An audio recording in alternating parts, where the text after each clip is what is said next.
Bonjour, mon nom est Gilles Fleury. Je suis associé en fiscalité chez Deloitte pour les entreprises de services privés.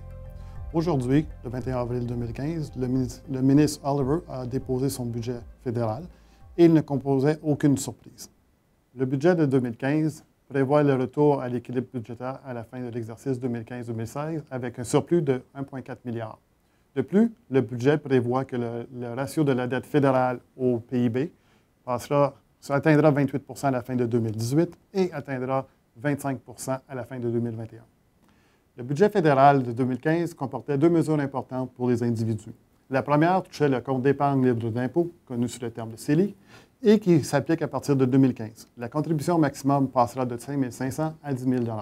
La deuxième touche principalement les aînés qui ont un fonds enregistré de revenus de retraite.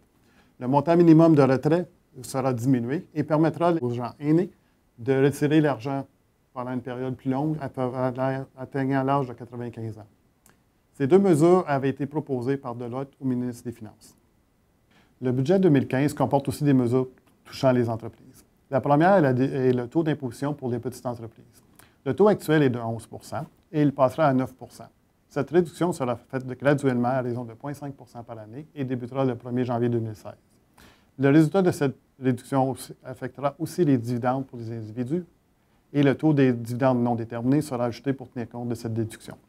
La deuxième mesure importante est les investissements en machinerie et équipements servant à la fabrication et transformation.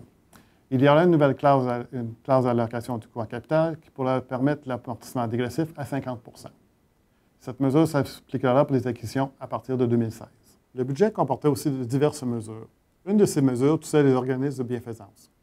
À partir de 2016, les contribuables qui font une vente d'actions privées ou de biens d'immobilisation pourront voir leur gain en capital exonéré s'ils font un don en argent équivalent dans les 30 jours suivant la vente.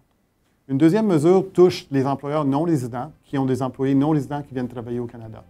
Présentement, ils sont techniquement requis de faire des déductions en source.